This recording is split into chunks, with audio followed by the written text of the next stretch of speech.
esta asignatura nosotros vamos a tener el acompañamiento de la doctora Viviana Marcela Daza. Anoten este correo.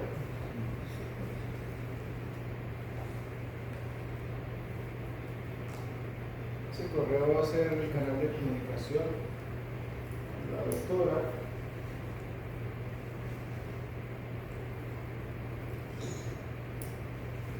Para cualquier solicitud acerca de la asignatura, dudas, preguntas, comentarios, lo hacen a ese correo.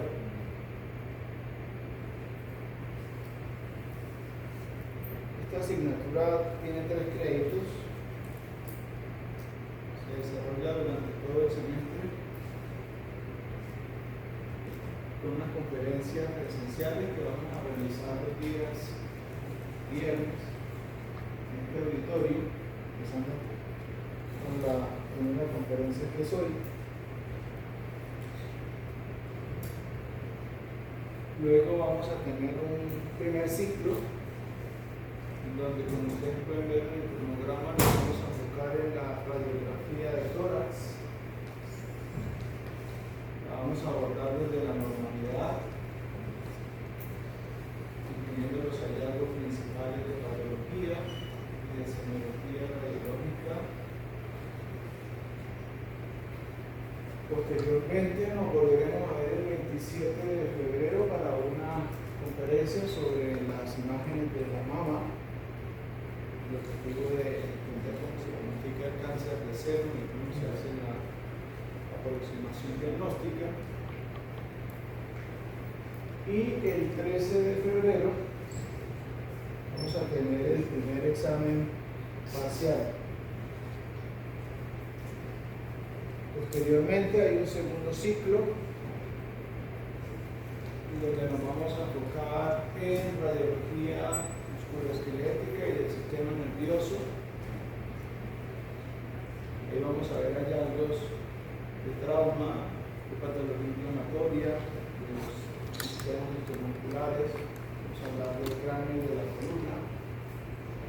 Posteriormente nos enfocaremos en radiología vascular, Doppler y una última conferencia de las imágenes médicas enfocadas desde la inteligencia artificial. Entonces tenemos un segundo examen parcial que incluye solo las conferencias de ese segundo ciclo. ¿Cómo se va a calificar entonces la asignatura? Nosotros tenemos una plataforma de acompañamiento Moodle. Ustedes van a ser inscritos en los próximos días en esa plataforma. En esa plataforma vamos a tener el quiz y unas actividades complementarias a las conferencias que estamos dando.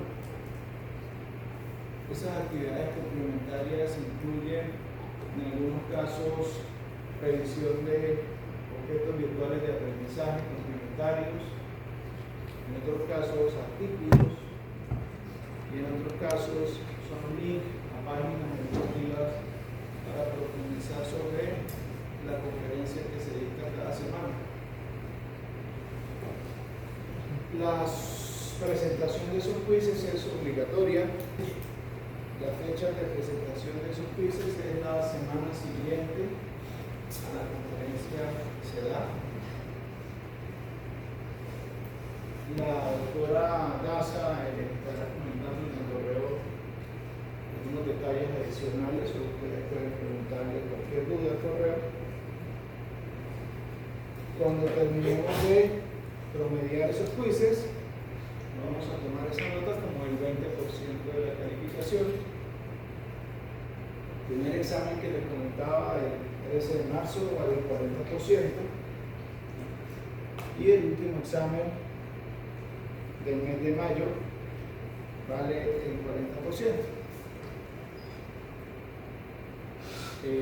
Hay dos formas de no aprobar la asignatura, y en este año el programa está teniendo ajustes a través de la dirección curricular de la carrera de medicina, y el objetivo es que ustedes tengan una participación mayor al 90% de las clases que impartimos.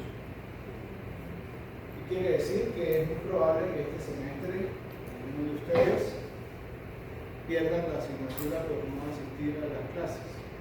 Como una directriz, no de nosotros como el Departamento de Imágenes, sino de la dirección del área curricular de medicina. Para eso entonces vamos a tomar lista todas las clases. Ustedes van a anotar su nombre en las actas de asistencia.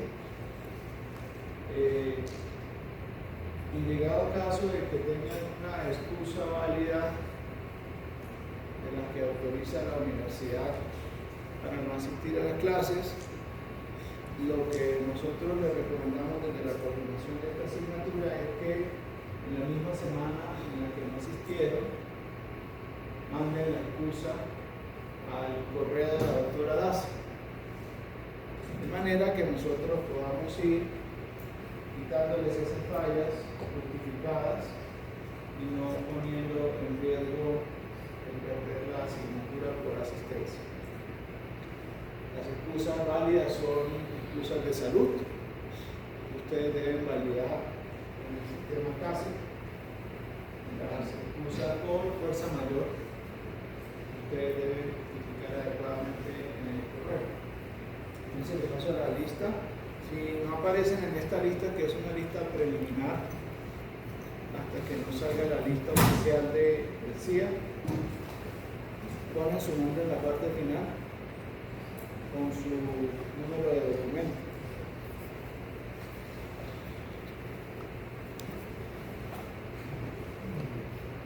¿Hasta ahí tienen dudas, preguntas, comentarios? ¿Está todo claro?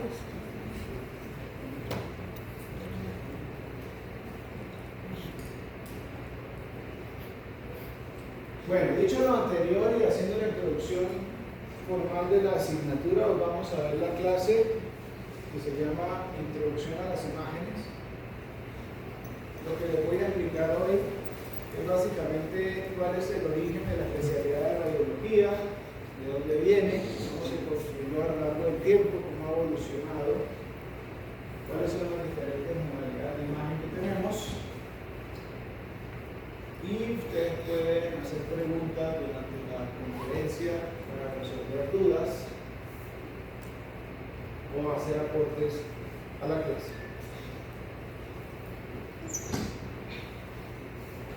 Nuestra especialidad actualmente en la universidad tiene un hospital de base que es el Hospital Universitario Nacional, en donde tenemos un servicio de imágenes diagnósticas con todos los equipos disponibles para ayudar a nuestros pacientes a hacer los diagnósticos precisos y oportunos. También nos apoyamos en el Hospital de la Misericordia en el área de imágenes pediátricas. La radiología, como una especialidad de diagnóstico, tiene 4 áreas o tecnologías principales. La más antigua son la radiología simple y la fluoroscopia, que se conocen como rayos X. Todos nosotros ya hemos visto rayos X seguramente, porque hemos sido pacientes o porque tenemos un familiar o porque en las asignaturas anteriores nos han mostrado imágenes de radiología simple. De esto vamos a hablar ahorita, de cómo se producen esas imágenes. La segunda tecnología que cuenta la especialidad es la tomografía computarizada, también conocida como escanografía, que utiliza precisamente, pero con mayor énfasis, la modalidad de rayos X, pero teniendo imágenes multicanales, de las cuales les mostraré ejemplos más adelante. tercera tecnología que utilizamos es el ultrasonido Doppler. Es una tecnología de más amplio acceso, que de hecho utilizan otras especialidades como la ginecología para hacer sus diagnósticos de manera precisa. Y finalmente tenemos la resonancia magnética, que es la modalidad de diagnóstico de mayor precisión, con mejores tasas de sensibilidad y especificidad, que les voy a mostrar algunos ejemplos más adelante.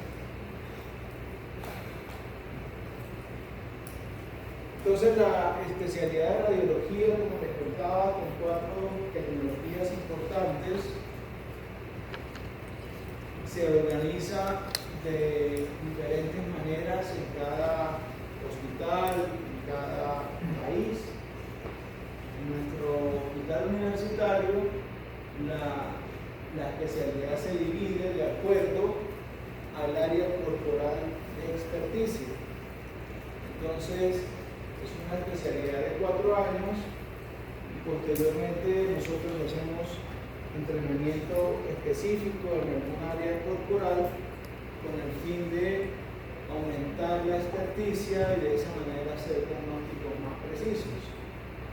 Existe entonces la radiología corporal, que se encarga del tórax, del abdomen y de la pelvis. Existe también la experticia en Doppler, que básicamente se trata de hacer estudios vasculares.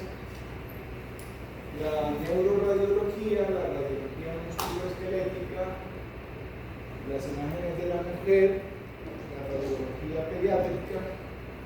Existe un campo que se llama radiología intervencionista, en donde el médico radiólogo realiza cirugías y procedimientos guiados por imágenes.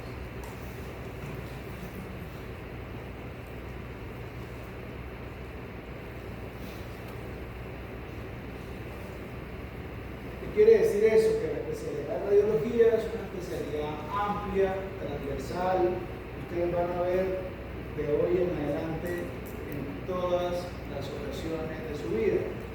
Va a acompañar a todas las demás especialidades, y lo que se busca este semestre es que ustedes entiendan los principios de cómo funciona cada modalidad y cómo se hace un lenguaje radiológico claro y conciso, de manera que ustedes puedan identificar hallazgos en las imágenes y poderlos plantear en una historia clínica o ayudar al diagnóstico de un paciente.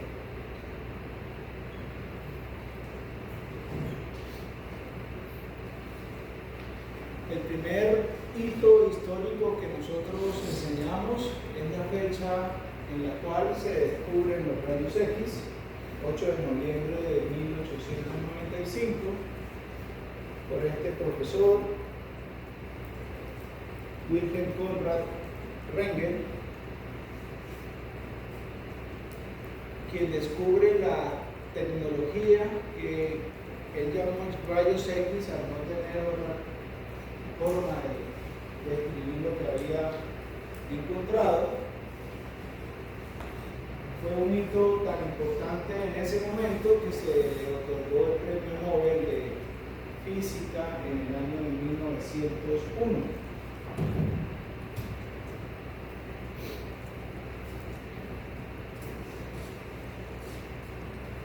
Básicamente lo que hizo el doctor Röntgen, al estar haciendo experimentos, fue encontrar que había una tecnología que permitía traspasar el tejido del cuerpo humano y visualizar estructuras profundas como los huesos. Esta foto corresponde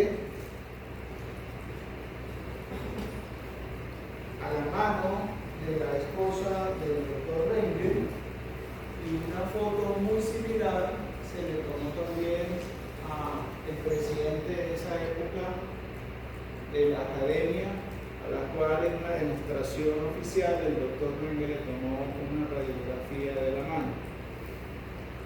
También en Colombia la primera radiografía que se tomó de una mano por un médico cirujano de Medellín que trajo los rayos X a Colombia desde Francia.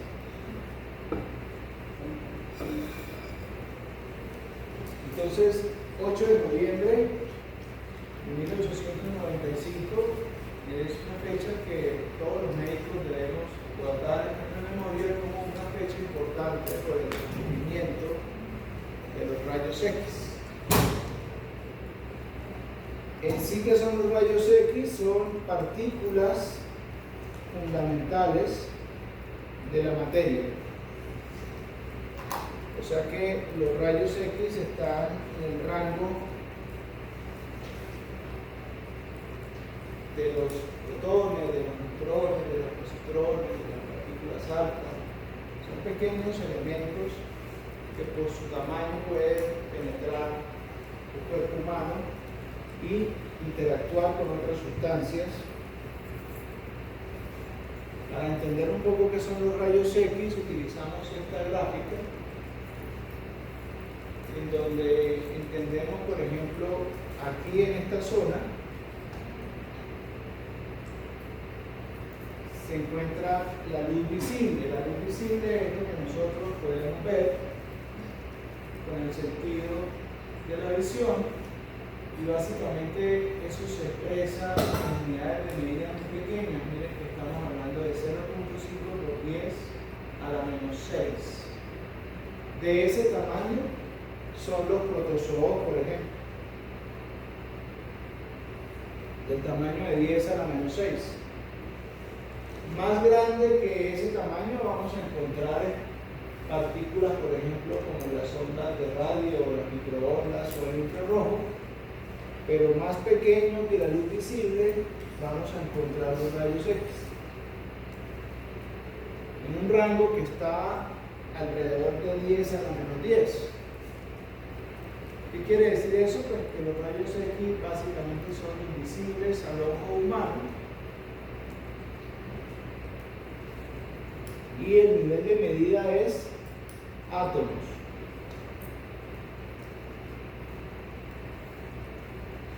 Esa imagen que tenemos en la diapositiva es un tubo de rayos X, una representación esquemática de los rayos X, del tubo que lo produce, donde son dispositivos que trabajan con energía eléctrica. Y básicamente es un cátodo y un ánodo donde se produce un flujo de energía y se hace un disparo de estos rayos X que tienen unas características como las que mencionamos en la diapositiva. La más importante es que tiene un efecto fotográfico. Esta sería la imagen de un tubo de rayos X.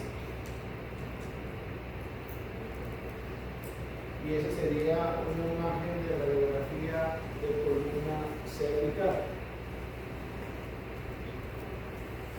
Entonces, básicamente, un tubo de rayos X es un elemento como el que les acabo de mostrar, que se encuentra en un dispositivo biomédico con el cual a una distancia protocolizada se hace un disparo de energía para obtener una imagen de un área anatómica específica.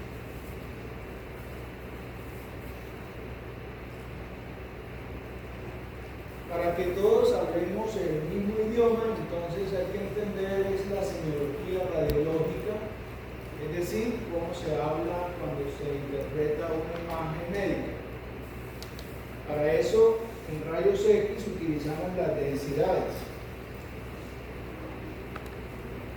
Y aquí viene la segunda gran clave de la conferencia de hoy. La primera es la fecha del descubrimiento de los rayos y la segunda es entender el concepto de radiopacidad y de radiolucidez, lo cual es muy sencillo porque la radiopacidad básicamente son todas las estructuras que se vean de color blanco y la radiolucidez son todas las estructuras que se vean de color negro.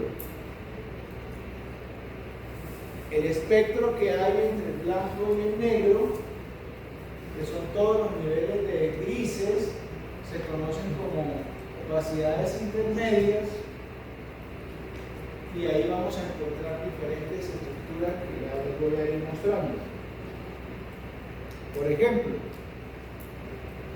esta radiografía de rodilla tiene diferentes densidades, las cuales ustedes desde hoy tienen que irse familiarizando sobre cómo describir esas densidades.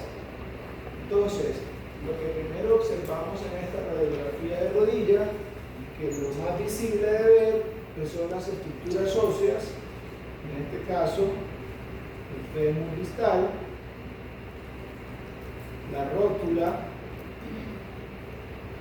y la tibia. A su vez, el peroné. Esas estructuras, al ser blancas, se describen como radioopacas. A diferencia de las estructuras radioopacas como el hueso, vamos a tener áreas de grasa que se van a ver más cercanas al color negro.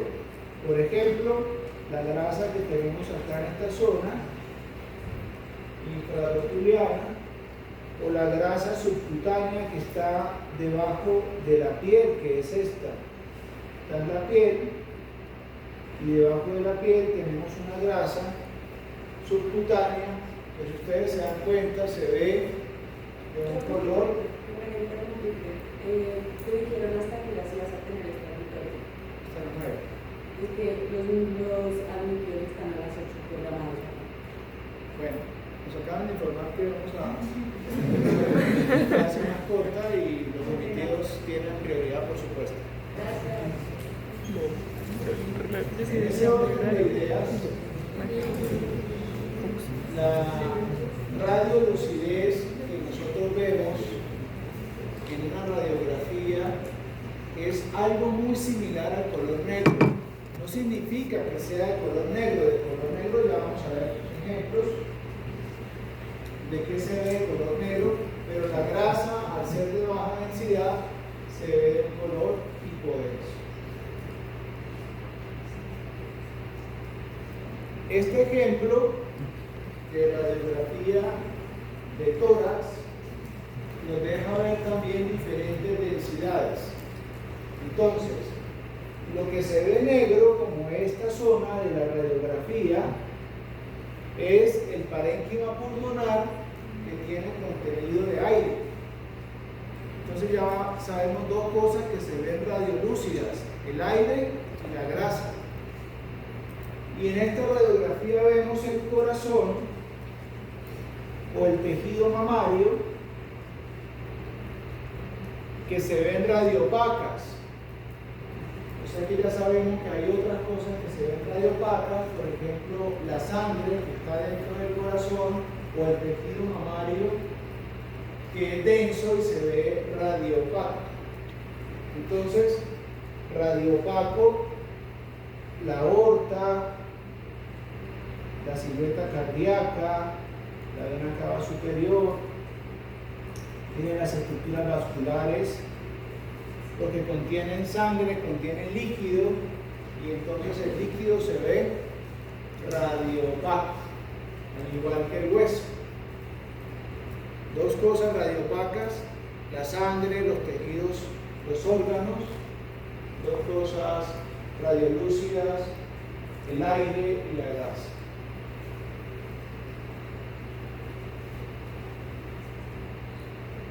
En ese mismo sentido de evolución de la especialidad, en 1972 se descubre otra nueva tecnología, o mejor, se inventa otra nueva tecnología, que es la tomografía computarizada. Eso lo hacen dos investigadores. El principal fue el doctor Hanfer. De hecho, el doctor Hanfer, que es este doctor de acá, en conjunto con el doctor Komar, también reciben un premio Nobel, en este caso de medicina, en el año 79 por la creación de esta tecnología. Hoy en día los equipos de tomografía son como los que vemos acá en la imagen.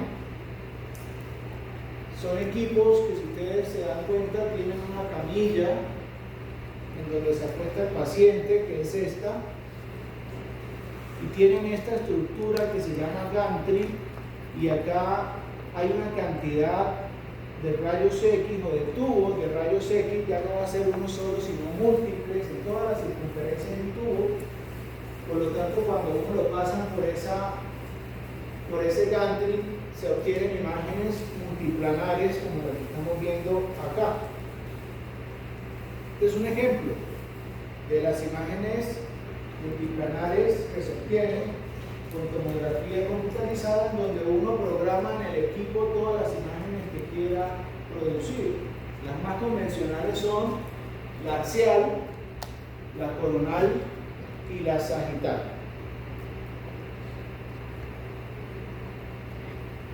La tomografía trabaja con rayos X también. ¿Qué quiere decir eso? Que una persona, una mujer embarazada, por ejemplo, no se recomienda desde ningún punto de vista que se haga una tomografía, porque esa radiación puede afectar el desarrollo fetal. La tomografía también utiliza los términos radiopaco y radiodenso, porque es rayos X, solo que nos da muchísimo mayor nivel de detalle. Miren que en las tomografías podemos ver con mayor detalle las estructuras del mediastino, el parénquima pulmonar, las estructuras vasculares. Ustedes durante el semestre lo que van a ir aprendiendo es cada una de estas cosas que yo les muestro hoy, pero con un experto en el área. Entonces, en las 3 clases que van a tener de tórax, van a venir los doctores Ruiz y la doctora Owen, que les van a enseñar con calma, con bastantes casos, con muchos detalles, cómo se aborda la interpretación del tórax desde la imagen. Ustedes tienen un libro guía que se llama Radiología Básica, tercera edición. Se encuentran aquí mismo en la facultad con la editorial Celsus. La idea es que ustedes se lean el capítulo antes de venir a la clase, de manera que ya estén introducidos a la clase y puedan aprovecharla de la mejor manera, porque los profesores que vienen a darles la clase tienen muchísima experiencia en la enseñanza de este tipo de imágenes. Otro ejemplo de tomografía, como en este caso, en donde se ve una colección subdural hiperdensa, y es por la densidad que podemos decir que se trata de una colección de sangre, de tener esa densidad alta, que inclusive un aparato de tomografía nos permite cuantificar esa densidad y decir, por ejemplo, que tienen 70 unidades Ampere. Es decir, que la densidad en tomografía se puede medir, y las unidades de medida se llaman unidades Ampere, en honor al científico que inventó la tecnología, del cual ya les mostré y obtuvo su premio Nobel. Por ejemplo, miren acá otro hematoma que tiene este paciente, que se hizo esa región de la calota craneal, darse un golpe después de un accidente en una moto. Se tiene una hemorragia interna y una hemorragia externa.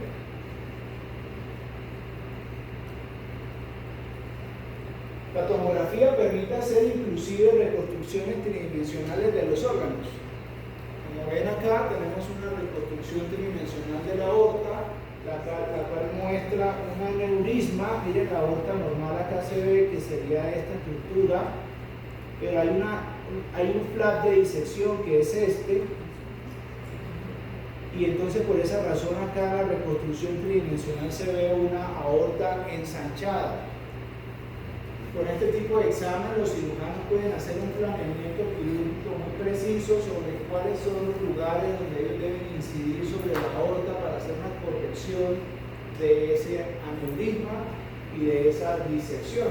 Entonces, estas son imágenes que nosotros en radiología vemos todos los días. Todos los días tenemos casos con pacientes con patología vascular, donde a través de estas imágenes nosotros ayudamos a los cirujanos en los planeamientos quirúrgicos. También se hacen reconstrucciones de las estructuras óseas cuando los cirujanos plásticos necesitan hacer cirugías muy precisas de la región facial, o nuevamente reconstrucciones de las estructuras vasculares intracraneales que difícilmente se pueden observar con otras modalidades de diagnóstico. Si se dan cuenta, para poder nosotros ver las imágenes, utilizamos con frecuencia un medicamento que se llama medio de contraste. Ese medicamento lo vamos a tener de diferentes presentaciones. Hay unos que son orales. Entonces nosotros se lo damos por vía oral al paciente previo a la realización de la tomografía, y hay otros que son endovasculares, se inyectan durante el procedimiento de adquisición de la imagen. Ejemplos de contrastes orales: el bario. El bario es una sustancia, un medicamento que nosotros utilizamos con frecuencia para hacer estudios de fluoroscopia. Ahí lo que estamos viendo es el bario al interior del esófago y del estómago. Eso nos permite diagnosticar masas, estenosis, reflujo gastroesofágico y, en fin, una cantidad de diagnósticos que permiten al gastroenterólogo hacer diagnósticos precisos sobre sus pacientes. Este sería un ejemplo de contraste endovenoso. Antes de empezar la toma de la imagen se le inyecta el contraste al paciente, y ese contraste se obtiene ya a nivel de las estructuras vasculares y del corazón al momento en el que vamos a tomar la imagen. Miren ustedes la diferencia entre un estudio con contraste y uno sin contraste, muy marcada, porque en el estudio con contraste ustedes fácilmente pueden ver las estructuras vasculares, pueden ver las estructuras intestinales, pueden ver el realce que hay, por ejemplo, de las paredes de la cámara gástrica o del hígado. En cambio, en un estudio sin contraste es más difícil observar las estructuras intestinales, mucho más difícil identificar cuál es la pared del estómago o cuáles son las estructuras vasculares al interior del hígado. Entonces, por supuesto que los estudios contrastados son mejores que los simples, solo que el contraste tiene también unos problemas, y es que el contraste puede generar dos principales problemas. El primero es que puede generar alteraciones en los riñones. Entonces nosotros tenemos mucha precaución con usarlo, sobre todo en pacientes que tienen falla renal. Y el segundo problema que tiene el contraste es que puede en algunas personas generar alergias, inclusive alergias severas que producen dificultad respiratoria. Por esa razón, una de las preguntas que siempre hacemos en el servicio de radiología a un paciente es si ya le han inyectado algún medio de contraste, si se ha brotado o ha tenido algún problema con este tipo de medicamentos. Entonces, ustedes durante este semestre tal vez no van a tener que solicitar estudios contrastados, pero el próximo semestre, el séptimo en medicina interna, lo van a hacer con frecuencia. ¿Pregunta, doctor? ¿Un paciente puede volverse eléctrico al medio de contraste aunque antes no lo haya sido? En cualquier momento una persona puede desarrollar una alergia al medio de contraste. Si ya inclusive le hicieron exámenes, 3 exámenes, al cuarto puede hacer la alergia. Lo que pasa es que esto no es frecuente. Afortunadamente, las alergias solo se presentan en menos del 1% de las personas. Entonces, al no ser algo frecuente, no es algo que nos preocupa, que limita la utilización de las imágenes, sino algo que como médicos, si ustedes se están formando ya en una fase preclínica, ya van a empezar a solicitar estudios, deben entender que deben preguntarle a los pacientes algún antecedente de alergia antes de solicitar el estudio, para no someterlo a un riesgo innecesario. El contraste que vemos acá de la tomografía se llama contraste yodado, porque utiliza yodo como el elemento que nos produce la imagen de color blanco, a diferencia del contraste de la resonancia que se llama gadolíneo. ¿Qué quiere decir eso? Que a las personas que hacen alergia a la tomografía con yodo, lo que hace uno como médico es mandarle una resonancia con gadolíneo. O sea, siempre va a haber otra alternativa. Y de esa forma uno puede diagnosticar a un paciente, por ejemplo, con una migraña. El paciente tiene una migraña, la migraña es una migraña severa, no se mejora con el tratamiento de primera línea. Ustedes necesitan mandar un estudio con contraste, pero la paciente les dice que es alérgica al yodo. Ustedes solicitan una resonancia por gadolíneo y de esa manera se obtiene la imagen y no se expone a la paciente a un riesgo de alergia.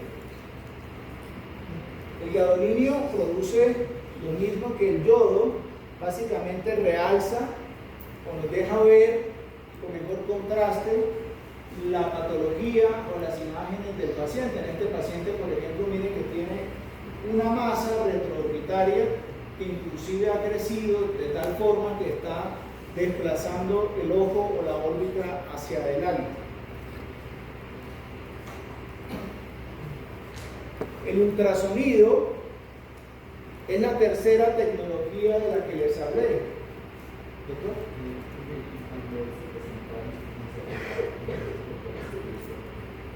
Cuando un paciente tiene insuficiencia renal, se clasifica de 1 a 5. Hasta la insuficiencia 3 se pueden hacer imágenes con nefroprotección. Nefroprotección es que nosotros, antes de poner el contraste, ponemos unos medicamentos que protegen el riñón y facilitan su eliminación. Y los que están en 4 y 5 generalmente son pacientes que ya están en diálisis. Entonces lo que hacemos es que les hacemos el examen el mismo día de la diálisis para que la diálisis elimine los restos de contraste que queden en el cuerpo. Entonces la pregunta es buena porque en los pacientes renales también se pueden hacer imágenes con contraste, solo que tienen un manejo diferente. Ya hablamos básicamente de los rayos X. Ahí lo que ustedes deben estudiar en el libro es lo de las densidades. Radio opaco, radio lúcido, qué se ve de radio opaco, qué se ve de radio lúcido. Luego vimos la tomografía. Ahí lo que ustedes deben estudiar en el libro es lo de los contrastes. Lo que hablamos de las alergias, los tipos de contrastes que hay. Y ahora llegamos a la tercera tecnología, que es el ultrasonido, o sea, la ecografía. Miren que los equipos de ecografía, si todos tal vez los hemos visto o nos hemos hecho una ecografía, tienen un dispositivo que trabaja con unos transductores en donde el médico radiólogo o médico especialista sobre el paciente va tomando las imágenes en vivo.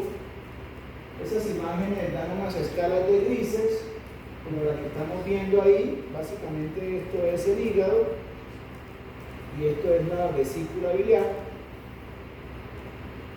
Y cambia la semiología.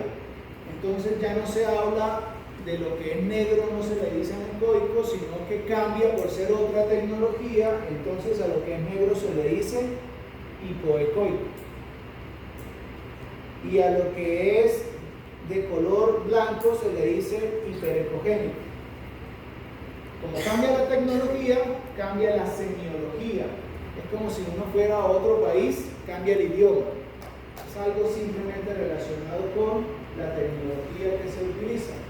Eso también está en el libro y es lo que ustedes deben estudiar en esta sección. Esto estamos hablando de la primera parte del libro, de los primeros capítulos, en donde ustedes pueden repasar todo lo que hemos dicho hoy.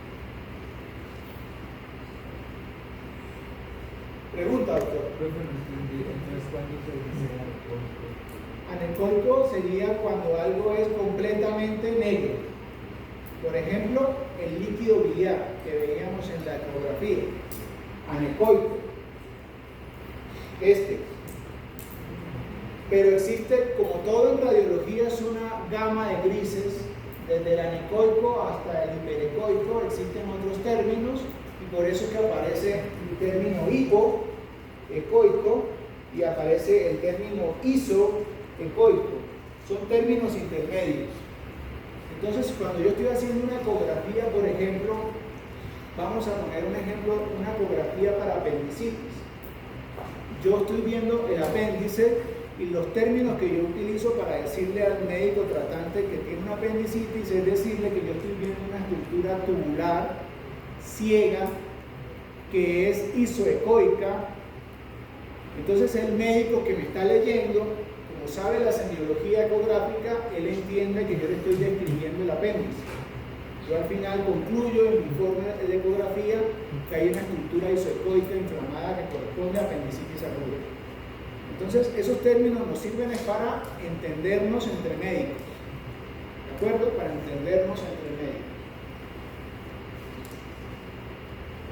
La cuarta tecnología, y la más cara, la más potente, es la resonancia magnética. Miren que el equipo se parece al equipo de tomografía, es un Dante también y una camilla. La diferencia es el principio físico. En tomografía se usa el principio de rayos X. Acá en resonancia se utiliza el principio de electromagnetismo. Es un principio más avanzado. Acá lo que se hace es magnetizar el cuerpo y a través de ondas de radiofrecuencia obtener imágenes muy especializadas. Por ejemplo, miren este nivel de detalle de la lengua. O sea, la resonancia es tan precisa que nos da las capas de la lengua y nos deja ver las diferentes estructuras que la componen. De esa manera uno podría diagnosticar un tumor que está acá creciendo desde tamaños tan pequeños como los 5 milímetros. Entonces la resonancia se utiliza para hacer diagnósticos de precisión. ¿Listos? ¿Ya? Nos quedan 2 diapositivas y terminamos. Esa resonancia magnética entonces nos va a dar imágenes como las que tenemos en la diapositiva, con diferentes niveles de detalles. Ustedes van a tener la oportunidad de ver en las clases y que, ojo, vamos a seguir profundizando el séptimo semestre cuando ustedes estén rotando por medicina interna, donde también tienen que inscribir la asignatura de imágenes diagnósticas, en donde les vamos a poner casos clínicos reales para que ustedes vayan desarrollando pequeñas destrezas en el diagnóstico. Evidentemente el médico general no diagnostica resonancia magnética, para eso hay que hacer una especialidad de 4 años, pero sí entiende, identifica los hallazgos principales patológicos. Por ejemplo, entender que esto es una masa cerebral es algo de lo que uno sale desde el pregrado, entendiendo cómo visualizarla y entendiendo cómo se describe una historia clínica. Bueno, vamos a terminar por hoy. La clase de introducción es corta, en 8 días, entonces vienen bien leídos y nos vamos a comunicar, como les expliqué, por el correo de la doctora Daza. Ella todas las semanas está hablando conmigo y me comunica todas sus solicitudes o necesidades que tengan durante la asignatura. Que tengan un buen inicio de año, doctores. Hasta luego. Gracias. Me dejan la lista por acá.